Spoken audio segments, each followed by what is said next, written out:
আসসালামু আলাইকুম, কেমন আছেন সবাই? চলে আসলাম টেক নিউজের অ্যানাদার এপিসোড নিয়ে। আজকেও হচ্ছে আগের এপিসোডের মতো আপনাদের কমেন্টস পড়বো, সাথে হচ্ছে খুবই লেটেস্ট এবং হট নিউজ নিয়ে হাজির হয়ে গেছি, যা শুনলে আপনাদের খুবই ভালো লাগবে। তো ভিডিও শুরু করার পূর্বেই দেখে নিন আপনি আমাদের চ্যানেলের মেম্বার কিনা, না হলে একটু সাবস্ক্রাইব করে বেল আইকনটি প্রেস করে দিবেন। সো অ্যাজ ইউজুয়ালি সাথে আছে আমি Shovon. So let's begin the show.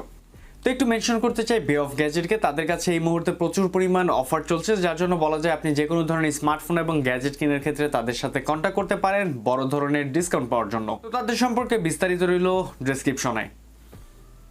So প্রথমে শুরু করবো একদম লেটেস্ট নিউজ দিয়ে, যা থাকছে ওয়ানপ্লাসের তরফ থেকে। ওয়ানপ্লাস 8T এটা হচ্ছে গতকালকে গ্লোবালি লঞ্চ করা হয়েছে। এর স্পেসিফিকেশন এবং এর পিকচারটা অনেকটা আগেই লিক হয়েছিল, তো ফোনটা একদম হুবহু তার মতোই ছিল। এবং এর স্পেসিফিকেশন বলা যায় অনেকটা হচ্ছে এতে ইউজ করা হয়েছে স্ন্যাপড্রাগনের 865 প্লাসের একটি চিপসের সাথে হচ্ছে ডিসপ্লে সেকশনে পাচ্ছে 120 রিফ্রেশ রেটের সাথে। ফোনটি রিয়ারে থাকছে কোয়াড ক্যামেরা সেটআপ, যার প্রাইমারিতে 48 মেগাপিক্সেলের একটি সেন্সর রয়েছে, যার সনির IMX 686 এর একটি সেন্সর রয়েছে এতে। এবং ফোনটি পাওয়া যাবে দুইটা ভেরিয়েন্টে, যা হচ্ছে 8 128 এবং 12 256 জিবিতে।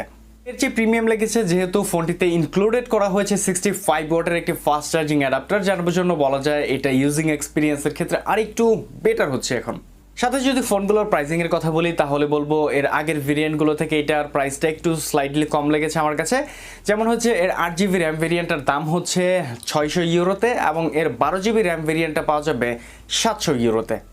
একই সাথে হচ্ছে কালকাল লঞ্চ ইভেন্টে ওয়ানপ্লাস নর্ডের আরেকটি কালার লঞ্চ করা হয়েছে, যা হচ্ছে গ্রে অ্যাশ নামে। এটা পাওয়া যাবে একটি ভেরিয়েন্টে, যা হচ্ছে 12GB র্যামের সাথে 256GB যে স্টোরেজ ভেরিয়েন্টে রয়েছে, তার সাথেই থাকবে এই কালার ভেরিয়েন্টটি। সো ওয়ানপ্লাসের আরেকটা নিউজ রয়েছে, যা হচ্ছে 8 এবং 8 প্রো ইউজারদের জন্য।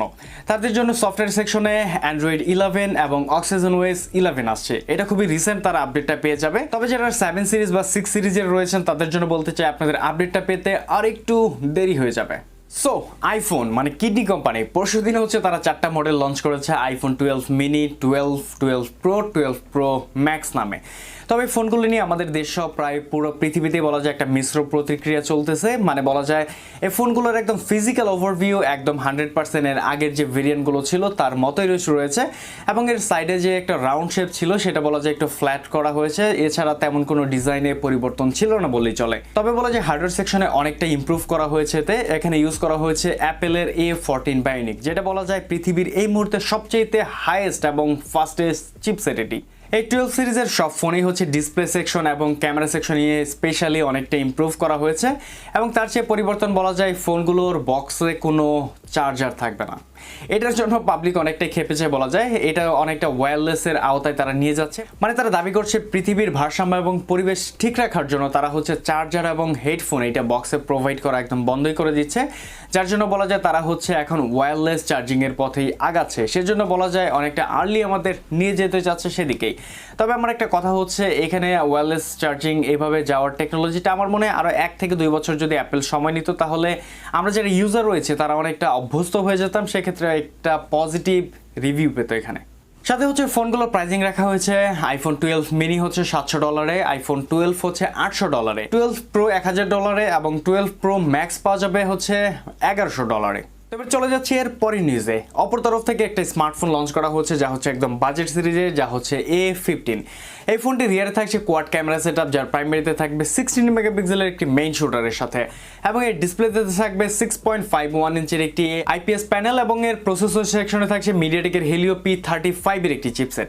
র্যাম ভেরিয়েন্টে পাবো হচ্ছে মাত্র একটি ভেরিয়েন্টই, যা হচ্ছে 3GB র্যামের সাথে 32GB স্টোরেজ। এবং সাথে ফোনটির ব্যাটারি সেকশনে পাচ্ছে 4230 mAh এর একটি লিথিয়াম পলিমার ব্যাটারি, যার জন্য বলা যায় ফোনটি হচ্ছে একদম বাজেট সেগমেন্টে আসবে। বাংলাদেশে এটা যদি লঞ্চ করা হয় তার মানে বলা যায় এটা আন্ডার 15K স্মার্টফোন হিসাবেই প্রাধান্য পাবে। আমরা কিছুদিন আগে আমাদের টেক নিউজে বলেছিলাম যে বাংলাদেশে হচ্ছে ইনফিনিক্স 08 এই ফোনটি লঞ্চ করার একটা সম্ভাবনা রয়েছে। তবে রিসেন্টলি হচ্ছে পাকিস্তান এবং ইন্ডিয়াতে লঞ্চ করা হয়েছে এর 8i ভেরিয়েন্টটি।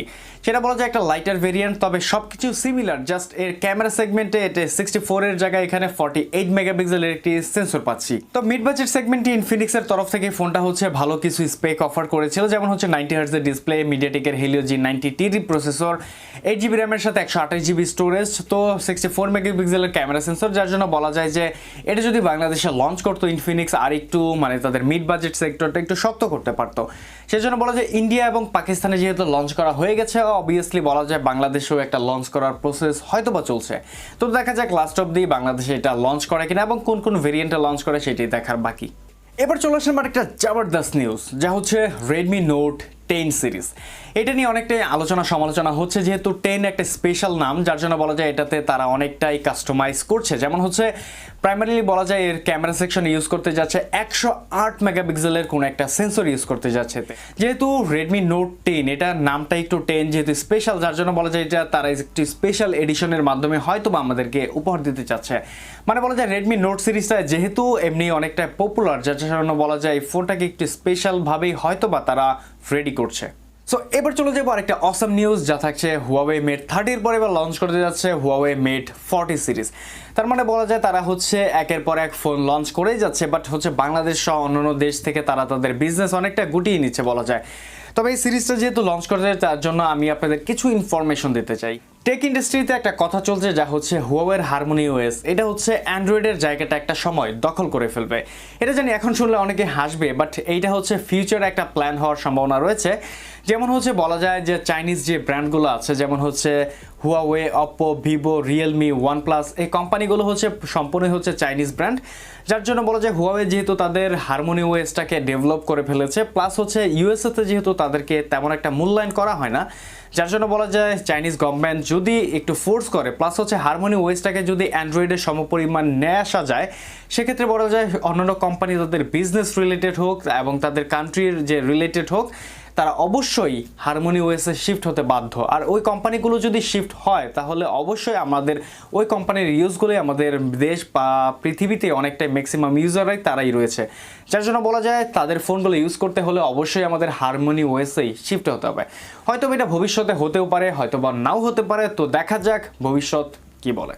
যারা পিসি ইউজার রয়েছেন এবং যারা গেমিং করতে খুবই পছন্দ করেন, তাদের জন্য নতুন একটা চিপসেট চলে এসেছে, যা হচ্ছে AMD Ryzen 5000 সিরিজ।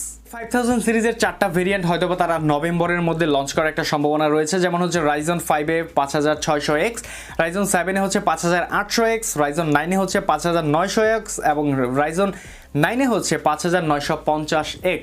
এবং এগুলোর মধ্যে সবচেয়ে স্পেশাল হচ্ছে Ryzen 9 5950X, যেখানে পাওয়া যাবে 16 কোর এবং 32 থ্রেডস।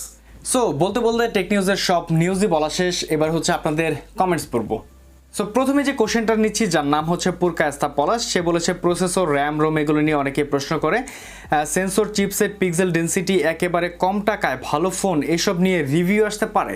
ভাই অবশ্যই আসতে পারে। যেমন হচ্ছে প্রথমে রিভিউর ব্যাপারটা বলি, আমরা হচ্ছে আন্ডার 10K স্মার্টফোনে বেস্ট 5টা স্মার্টফোন নিয়ে আমরা অলরেডি ভিডিও শ্যুট করে ফেলেছি।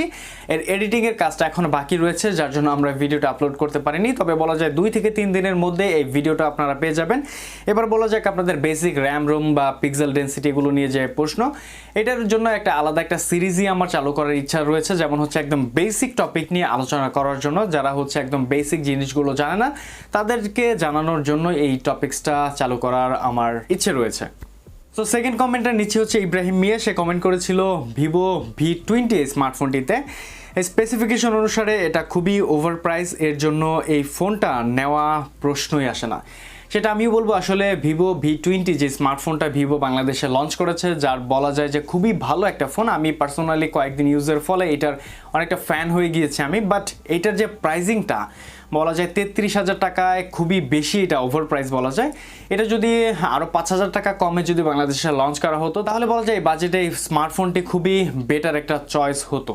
সো এরপরে যে কমেন্টটা নিচ্ছি, যার নাম হচ্ছে শিবানী ঘোষ, সে বলেছে ভাইয়া কোন ফোনটা নিলে ভালো হবে, MI Note 10 Lite নাকি Redmi K20 Pro? দেখেন ভাই, MI Note 10 Lite এটা হচ্ছে কিছুদিন আগে লঞ্চ করা হলেও এর প্রসেসর সেকশনে ততটা ইমপ্রুভ না। সেক্ষেত্রে বলা যায় যে Redmi K20 Pro এটা বলা যায় একদম ফ্ল্যাগশিপ গ্রেডের প্রসেসর ইউজ করেছিল। তো সেক্ষেত্রে বলা যায় যে এটা অনেকটা পারফরমেন্সের ক্ষেত্রে বলতে গেলে আমি Redmi K20 Pro-কেই এখনও উইনার রাখবো।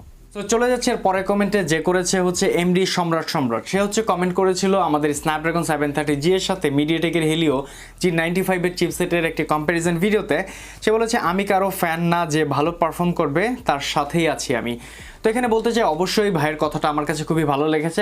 এমন একটা সময় ছিল যখন হচ্ছে স্ন্যাপড্রাগন খুবই ভালো প্রসেসর মেক করতো, সাথে হচ্ছে মিডিয়াটেক শুধুমাত্র চিপ বাজেট ফোনগুলোর জন্যই তারা প্রসেসর তৈরি করতো, বাট মিডিয়াটেক হচ্ছে খুবই ভালো ধরনের প্রসেসর তারা ইউজ করছে, যেমন বলা যায় গেমিং সেকশনে জি সিরিজটা খুবই ভালো, এবং এখন রিসেন্টলি হচ্ছে ডাইনামিক সিরিজের কিছু প্রসেসর আসছে, যার জন্য বলা যায় এখন মিডিয়াটেককেও একদম পেছনে রাখার মতো অবস্থানে নেই, অনেকটা হেড টু হেড কম্পিট করে স্ন্যাপড্রাগনের সাথে।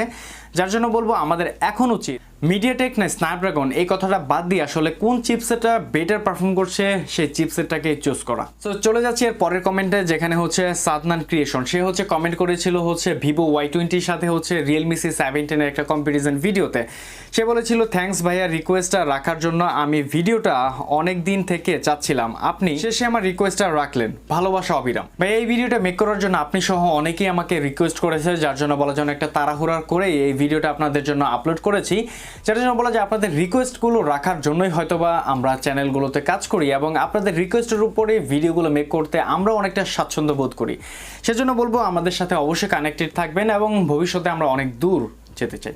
এবার আমরা হচ্ছে আমাদের লাস্ট কমেন্ট নিব, যা হচ্ছে এমডি মেহেদি হাসান অপু মেহেদি ভাইয়া বলেছেন ভালো লাগে ভিডিওগুলো, শুভকামনা সবসময়। সো ভাইয়ের এই কমেন্টে আমি সবাইকে একটা মেসেজ দিতে চাই, যা হচ্ছে দেখেন আমরা যখন ভিডিও মেক করি তখন আমাদের ক্ষেত্রে অনেক সময় ভুল ত্রুটি হয়ে যায়, তো সেই ভুলগুলো যদি আপনারা মেনশন করে যদি কোনো কমেন্ট করেন সেক্ষেত্রে আমরা অনেকটা কারেকশন করতে পারি, বাট আপনারা যেটা করেন হচ্ছে খুবই নেগেটিভলি হচ্ছে এটা একটা রিয়্যাক্ট করেন এবং বাজে মন্তব্য করেন, যা হচ্ছে আমাদের কাজের ক্ষেত্রে অনেকটাই আসলে ক্ষতিগ্রস্ত হই আমরা। সেক্ষেত্রে বলবো আমাদের ভুল ত্রুটি হলে অবশ্যই বলবেন, সেটাতে আমরা কারেকশন করার ট্রাই করব, আর মাঝে মাঝে এই ভাইদের মতো অনেকটা ভালো কমেন্টস করার একটু ট্রাই করবেন, সেক্ষেত্রে বলা যায় আমরা কাজের ক্ষেত্রে আরেকটু ইন্সপায়ার হব। তো লাস্টলি বলতে চাই আপনাদের প্রতি ভালোবাসা রেখে আজকের ভিডিওটা এখানেই সমাপ্তি করতে হচ্ছে। তো আপনি যদি চান আপনার ভিডিওটা আমরা পড়বো, সেক্ষেত্রে বলা যায় আমাদের যে কোনো ভিডিওর নিচে আপনি কমেন্ট করতে পারেন, আপনার কমেন্টে যদি আমাদের মূল্যায়ন হয় সেক্ষেত্রে অবশ্যই আপনাদের কমেন্টটা পড়া হবে। তো আজকের মতো এখান থেকে বিদায় নিচ্ছি আমি শোভন, দেখা হবে পরবর্তী কোনো ভিডিওতে অন্য কোনো টপিক্সের সাথে। সে পর্যন্ত আমাদের সাথে থাকবেন এবং ভালো থাকবেন। আল্লাহ হাফিজ।